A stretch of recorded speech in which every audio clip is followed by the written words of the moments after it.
Can't hear me now. You can hear me. There we go. How goes it, everybody? There's free. I'm wondering, am I not even live on YouTube? I don't think I'm live on YouTube, but I really don't care. Oh, it says I am. All right, whatever. I don't care. Hey, Cassandra, free, David. What's going on, guys? What's going on? It's good to be back. Good to be back. Sorry for no show last week. It's been pretty hectic. Been dealing with some technical issues. We'll touch on that a little bit. So we're gonna see how well this is gonna go. Is video freezing? Curious. Any video freezing? So we're gonna find out if my solution, it's kind of a band-aid. I have my ISP showing up tomorrow to work on my internet, that my new internet I got, that was causing the problem. That was causing the video freezing problem. So I have an appointment with them at 8:00 Mountain Time tomorrow to hopefully get this addressed if they send somebody competent. And I don't know. We're gonna find out. I'll report back. I don't have much faith in Xfinity to send in a proper person that knows what the hell they're doing. But that's not what we're doing our show about today. We are doing a show today to go over some things. I quickly put this together because I wanted to make sure to get a show out. I don't like doing back-to-back weeks with no show. There could be that coming up in June that I might not have back-to-back weeks of shows, but I'll keep you guys updated on what's going on there. June is going to be an interesting month. You will definitely not have this backdrop behind me if I'm doing anything in June. So we will be going over that soon. But one of the videos I want to start with, because I feel we got to go over this. No one I don't think is talking about this part. But big news with James O'Keefe. And 7 days ago, James O'Keefe said he is going dark, guys. He's going dark for 7 days. Let's listen to this. This is 7 days ago. I'm going dark. No audio. There we go. I'm not suicidal. Pray for me. Going dark. This one scares me, guys. I'm not suicidal. Pray for me. This one scares me, guys. Pray for me. Do you guys know what he did today? Do you know what day 7 resulted in? What he actually just did today?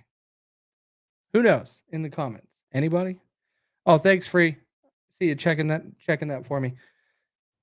James O'Keefe took back over Project Veritas today. Everybody was saying that he was going to be dropping information on the government. He is going to be leaking out some crazy stuff. Turns out Project Veritas is back under the helm of James O'Keefe, which is going to be fantastic. I love James O'Keefe. I like what he does.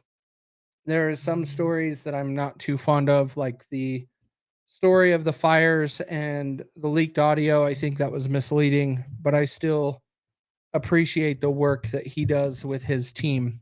And him being back running Project Veritas today, I think is huge. I think it's fantastic. Why are the numbers so low? It's Wednesday. Like, it's not my normal day. So whatever. But do me a favor, share this out, because our numbers are awfully low tonight. And people need to know that we're back. We're gonna be back doing things. Back into doing this. So quick news. This happened about an hour and a half ago, maybe 2 hours ago at this point. James O'Keefe is back at the helm for Project Veritas. I think that's wonderful. Hopefully they can keep pushing all of the information out to be calling out the government and the corrupt people that are making decisions in this country. The other thing, quick news that happened not too long ago, the Enclave for picking a new pope. They did not pick a new pope today. Don't care. I don't know if you guys care. I don't really follow it, but that was news today and just happened, so figured I would mention it. One of the things that I do want to go over, where did that go? Let's go over this one. Let's start here, and then we'll end with talking about Diddy. I want to talk with you guys about the Diddy trial, go over some of that stuff. We'll probably do more of Diddy videos on the trial outside of They Both Suck, because that could just take up this show every day, every broadcast. So I don't want to be doing that. Hey, Dana, I see you. Let's go ahead and go over Kash Patel. Kash Patel was called in, and he straight up was not dealing with the bullshit. He was just telling this lady where to go. Did you see that Luna is introducing legislation? Yeah, Luna has introduced a lot of things. I hope some of it comes to fruition, and I wait until there's some action, because yes, it's great, but clearly Congress doesn't pay attention and don't care what Americans want, because they never bring any of the good bills to the table. And so I don't get all hyped up. And I notice legislators, Luna included, propose ideas and say big things about ideas, but they never get voted on. And so I try not to get too excited until there's actually something to get excited about. There's a lot of bills that go unvoted on and just sit in the ether that never get any traction. But that would be awesome. Hopefully we can get it done. Now's the time, but Congress is going on a break. They're not working on Friday. So what the hell are they doing? Like, we can't get any work done in Congress if everybody is always flying back home to work in their district. That is their vacation. Oh, I'm going to go back and work in my district. You never represent your district anyways. You never actually do what you're supposed to be doing. You're just going on a long weekend. Wish we could get long weekends. Fucking Congress. I'm so sick of them. All right, let's jump into this. I love this video by Kash Patel that was released with Kash Patel calling out, her name's leaving me right now, but it's going to come up. Congress hasn't done shit. Facts, Cassandra. Facts. Congress won't do shit. And it is also because of what Free mentioned. Mike Johnson. He's not MAGA Mike. He is not anybody's representative. He serves himself in Israel. That is exactly what Mike Johnson does. And that is why, and you guys know I don't bring up the Israel and Jewish stuff because I don't really care to get into that rhetoric on the internet. But when the first things that Mike Johnson said when he was appointed, here, let me get rid of the screen share real quick. Pull me back up. First things that Mike Johnson says when he gets elected, well, is it elected? Well, the vote's confirmed that him as the speaker, he says he's going to take care of Israel, not America. The first things he says, he's going to help Israel. That tells you exactly what is wrong with Mike Johnson. And I got a lot of flack during those couple weeks because I was the one telling everybody they're wrong. Mike Johnson was not the choice. Mike Johnson is a horrible speaker and is not representing the people and making sure that we are putting the right bills up on the table. He is Deep State Johnson. Facts, Free. You got that right. You got that right. Mike I can't say that last name. Smiz? Mike says, how do we have to work all year, no days off, to maybe get 5 days off? The regular worker is lucky to even get that. Facts, Mike. And that is a huge deal, right? These congressmen make $175,000 a year of our tax money, and they don't even work half the days that you do in a year. But they get half of our paycheck, and they get to decide half of how our money where our money goes. They also get to decide if they get a raise. Do any of you guys get to vote and choose when you get a raise, or is it somebody else that gets to decide that? Why does Congress get to vote on if they get a raise or not?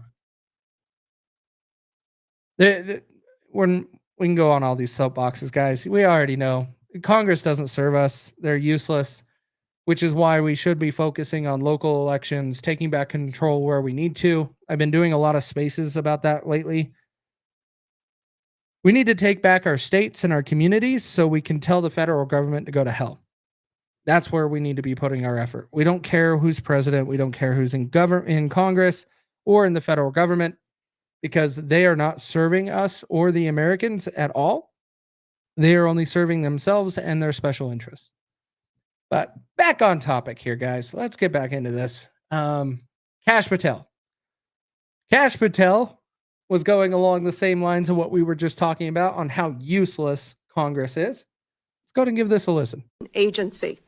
I was an impeachment manager for President Trump's second impeachment. It was a sad, solemn duty. And so I wanted to ask you about that.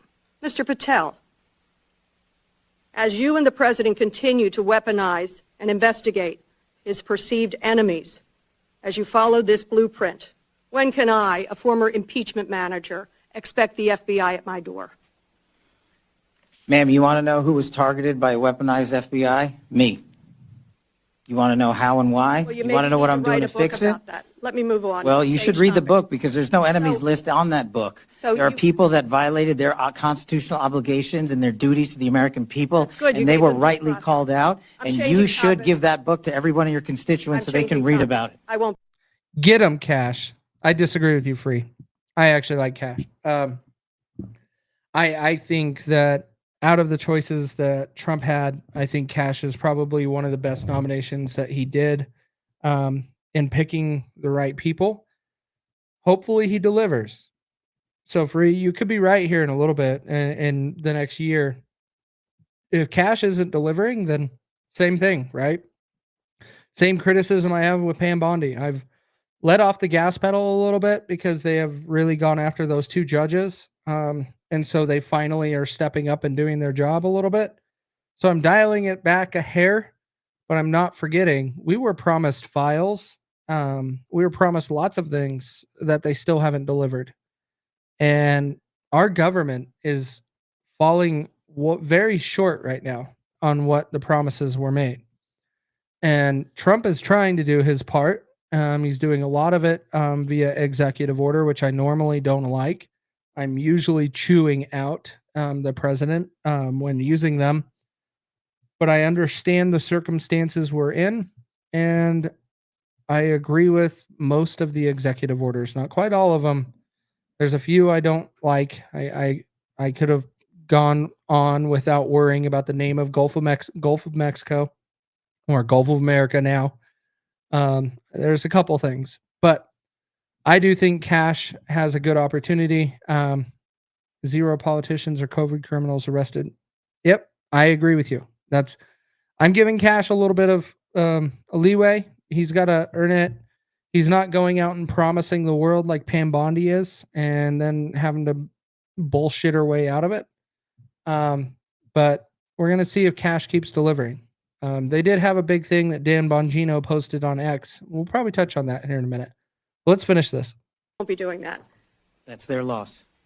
During your Senate confirmation hearings, you repeatedly denied having any involvement as a private citizen in the firing of FBI officials who engaged in the prosecution against January 6 insurrectionists, the violent rioters who beat and killed Capitol police officers, and whom you referred to as political prisoners. Since then, multiple whistleblowers have come forward, and we know that you likely committed perjury. At the same hearing, you claimed you were not familiar with Stu Peters, an anti-Semitic Holocaust denier. Oh my. Stu Peters, an anti-Semitic Holocaust denier. I'm not a Stu Peters fan. I really don't like him. I'm in his comment section regularly making fun of him because I think he is a grifter, and I do not use that term very often. But to me, he is one. But this is comical, and where this goes here in just a second. Despite the fact that you appeared on Mr. Peters' podcast 8 separate times. 8 times. And you claimed not to recall. Mr. Patel, my second question is, should we worry more about your memory or your veracity? We should worry more about your lack of candor. You're accusing me of committing perjury. Tell the American people how I broke the law and committed a felony. Have the audacity to actually put the facts forward instead of lying for political banter so you can have a 20-second donation hit. The answer is both. I believe that the answer is you're failing, not me. Play my time. Go ahead.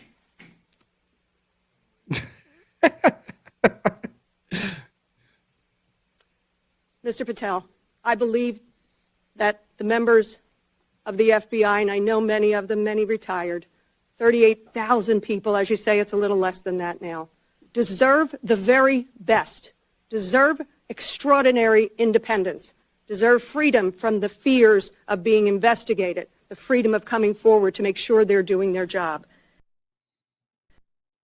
Yeah. So, guys, do you think that they're worried about, is any of you worried about Kash Patel coming and doing any of this? No. Americans are worried because our government is creating a complete joke out of everything that we currently have. They are not doing anything to represent us, and they are only doing things that serve their special interests. For example, she was trying to call out Kash Patel on his book, but she failed to even read the whole thing to even understand what is in there. And I actually have the book up here somewhere, or it might be over here. I have that exact same book, and I have read it. I love it. I think Kash Patel is a very smart individual. I think he is the right guy for the position right now. I couldn't really name off anybody else.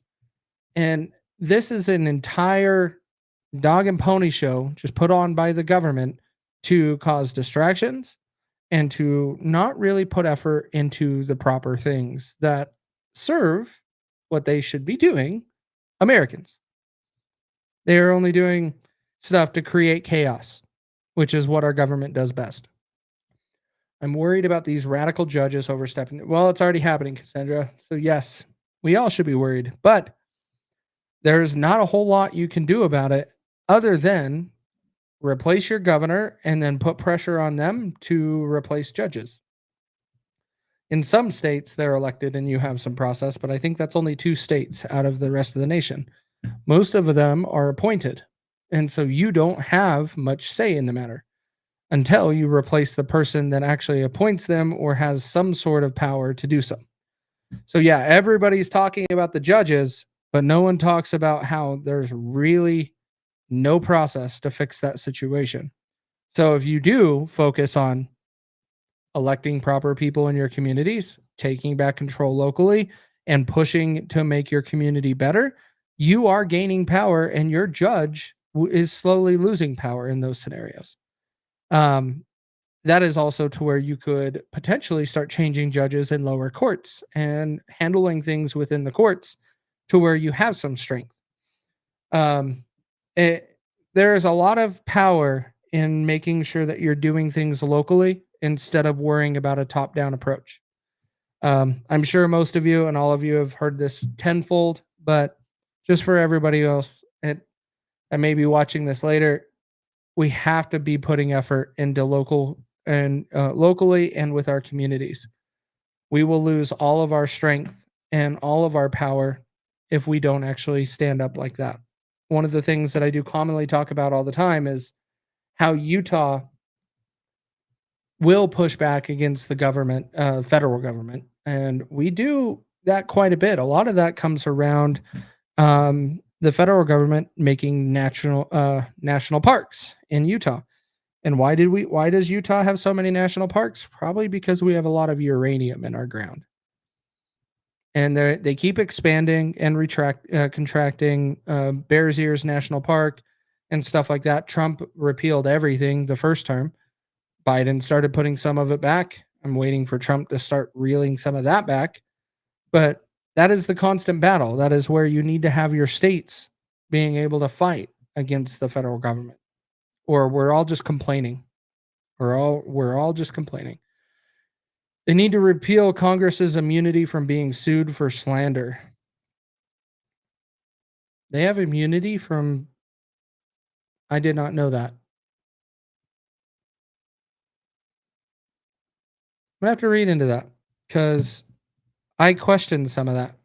But yeah, if they do have immunity for being sued for slander, that's going to keep them mute. Well, they're they're going to be able to say a lot of things and not being able to be held accountable. Right? I would think that we can. Salt Lake City just lost all respect by making... Well, that is Salt Lake City, Jeff. That's no different than Portland. That is what we are dealing with in Utah. Is Salt Lake City did that, but guess what? Trevor Lee, who put up the bill to ban any flags other than our state flag and our national flag, and American flag. Trevor Lee is looking at amending his bill that we put into law this year. And so he is looking at getting that on the docket for January so we can make sure that we're only flying the authentic city flags and state flags, and then, of course, our American flag. So more to come on that. By the way, Boise did the same thing. Go look it up. Boise did the same thing Salt Lake City did. Those two are kind of intermingled. A lot of Mormons in both cities, and so they do a lot of the same actions. But let's touch on this. Like in the graphic I talked about, is Pam Bondi arresting people? This is where I do give credit where credit is due, and this is something that I do support. I do appreciate what they're doing. They have arrested a significant amount of people around child predators. I talked to O'Keefe at the beginning, Jeff. There's just a little bit in there. But you can go back when this is all done. I don't like her too, Ed, but we got to hear what Cash says here. That's why I'm playing this. So I don't want to hear her voice because I'm still bitter with her, but she is part of this task force that did this. So let's hear it. First and foremost, to the Department of Justice under General Bondi's leadership and all its components, because of your courage, we are here today protecting our most vulnerable, our children. Thank you, General Bondi. Thank you to so many of your colleagues here today that do this work tirelessly day in and day out and never get a moment's thanks. We should acknowledge all of them today. As the FBI director, I'm humbled to lead some of the bravest men and women in law enforcement, and I want to thank our 55 field offices, our 90-plus United States Attorney's offices, our CIOS section, our CRIM division here at the Department of Justice, and our field offices throughout the country with lawyers and prosecutors and agents working tirelessly on some of the harshest criminality we've ever seen. They don't take breaks because our children deserve a free and open society. I also want to just take a moment to emphasize the priority of this Department of Justice and this FBI. Our children. If you harm our children, you will be given no sanctuary. There is no place we will not come to hunt you down. There is no place we will not look for you. And there is no cage we will not put you in should you do harm to our children. The prioritization of this administration and General Bondi has made it abundantly clear to child predators, you will be hunted down and you will be prosecuted. And that is a refreshing thing to hear for the men and women who do this work tirelessly. And it's also an acknowledgement of the safety that we look forward to bringing America. As the Attorney General mentioned, there are a couple of cases worth highlighting. People in places of public trust have violated not only the law, but that public trust, to include teachers, law enforcement personnel, and other professionals that we look to safeguard our children have not only violated the law, but violated the trust. In Minneapolis, defendant Jeremy Francis Plonsky, a Minneapolis state trooper and former Army reservist, was arrested for producing child sexual abuse material while in uniform. Not anymore. In Norfolk, Virginia, defendant Jose Alexis Valdez Sosa, an illegal immigrant from Mexico, again, allegedly arrested for transporting a minor across state lines. No more. Another example, right here in Washington, D.C., in the Metropolitan Police Department, Officer Linwood Barnhill, a former already convicted sex offender, was arrested again for exploiting more victims, more children, while on supervised release. These are just three examples that show you the extent and the depravity of these horrific crimes. And we need to team up together with the American public to find the rest. I want to give a special thanks to the National Center for Missing and Exploited Children for the tireless work they do in partnering with us. And again, I want to thank the Department of Justice and all these folks here. And Pam, thank you for never wavering to defend our children. Thank you. So I appreciate this. This is where we should be spending a good portion of our time. And this goes along with what you're talking about, Ed, is bringing some accountability to these people. And so I gave credit where credit is due, and they're doing something about it. Now, I would like to see it move faster. I would like to see them doing more. Honestly, it would give me a lot of joy to seeing a single politician arrested. It would bring me a lot of happiness, and I would be probably calling into work for a couple days because I would be celebrating it if we could arrest a single politician. And George Santos doesn't count. And all of you people defending him on X are disgusting. And that's why I lost a lot of followers last week, is because George Santos is a piece of shit.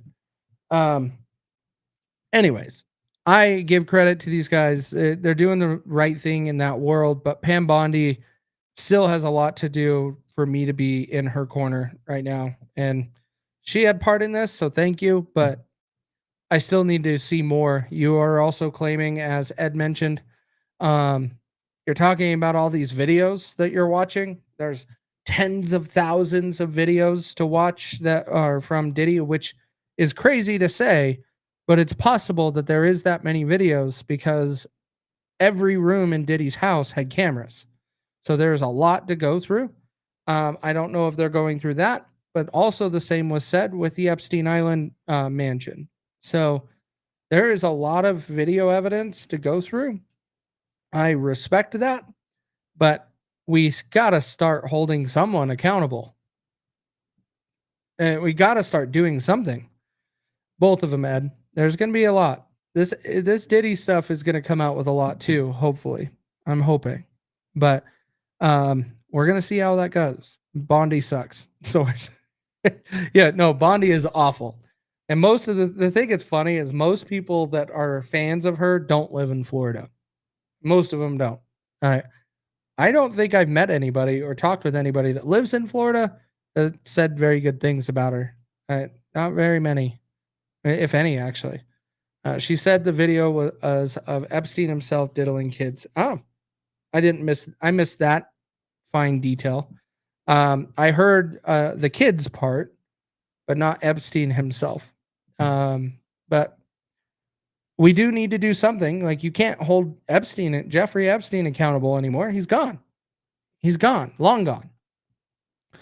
So we got to start bringing that against others. There's got to be a million other people, like a million's exaggeration, but there's got to be a lot of people out there that we could be bringing charges against.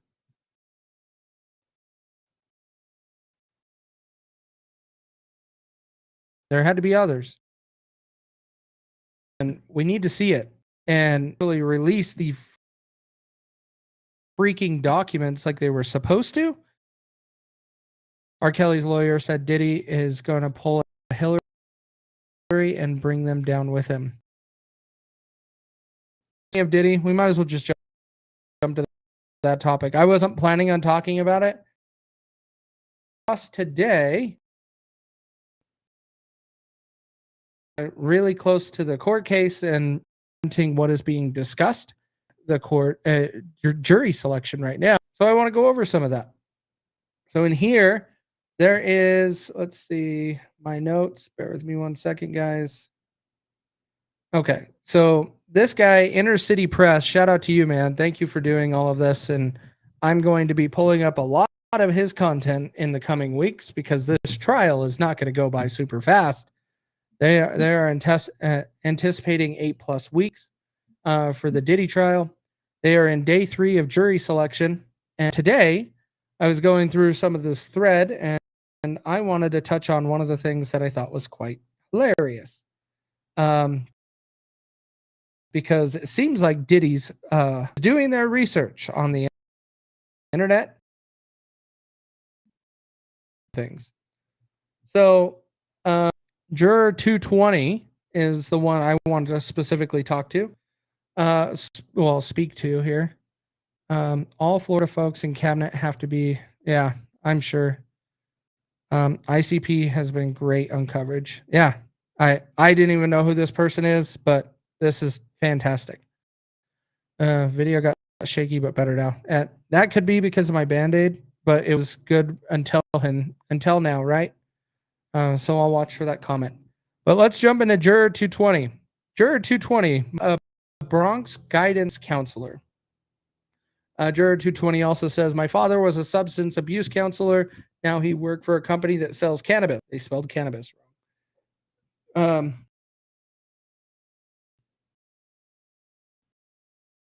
says cannabis. New York State parole officer. I can't remember what that is for. What AUSA stands for. What is AUSA? Bear with me a second. Just giggling. Is it just an attorney? I think it's just the attorney. Oh, yeah. Assistant United States Attorney. Okay, that's what AUSA means. Comments are not coming through. You don't see your comment on the screen? Let me see. Let me pull this up over here. I see yours up over here. All right. Anyways, so the attorney asks, could you inquire about question 31 to the judge? The judge, question 31, juror 22, we are alumni of the same high school, Mount St. Michael's, you just know. Mount St. Michael's, okay. I don't know what you just know means. See, I think I know why. Hang on. Let me close out on some of these things so I don't have as many videos up. And so in here, the next, let's see, somehow you just know about Mount St. Michael's. I don't know what that is. In and out. All right. Well, we're just going to move forward. We're almost done. Combs Agnifico, yeah, I can't say that last name right. May we approach, and then the judge, and on sidebar, the judge says, remember retweeting a meme about Mr. Combs. Let's zoom in here so everybody can read this. Remember retweeting a meme about Mr. Combs? They asked the juror 220, most likely. And then the judge asks, a picture, do you remember? And 220 says, no. Judge, why didn't you mention it? I was doom scrolling. This is where we're getting into boomers and not really knowing what the hell's going on. The judge asks, what's that? This is where we're going to get into some weird stuff with the internet and these court cases and Congress and Senate, and no one knows the hell or what is going on the internet. No one knows. Like doom scrolling, most of us can tell you what doom scrolling is. Come on. All right. Juror 220 says, around the internet. He leaves no applications. He's in the, I don't know what this one is. Leaves no applications. He's in the pool. So I wanted to bring this up is when it comes down to this, the part that I find interesting is the defense is going through all of the jurors' social media platforms and really calling out if your voice is going in and out.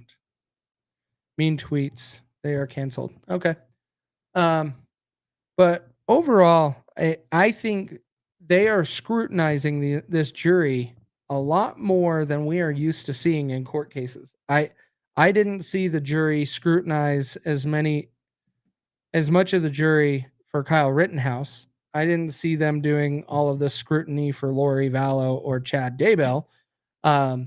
They are really pushing to make sure that Combs has a fair trial, which everybody deserves, and it is their right as a U.S. citizen. But I find it interesting that Sean Combs and his defense is really diving in to try to make sure they can put their best effort because they know he's screwed. There's no way that he's going to get out of it. Well, there's no point in putting it's really flaky at this point, guys, because there's nothing we can do about it. But overall, I'm looking forward to this, and I'm going to be doing more of this stuff on Diddy's trial. And those will be exclusive videos outside of They Both Suck podcast because there's going to be a lot of them. And so we'll just do some random pop-up shows just covering the content. I wish there was video to go over, but we're just going to have to take this text and whatever content gets sent out for updates, and we'll go over them. But that's all I wanted to go over for this week's show, guys. I don't have a whole lot.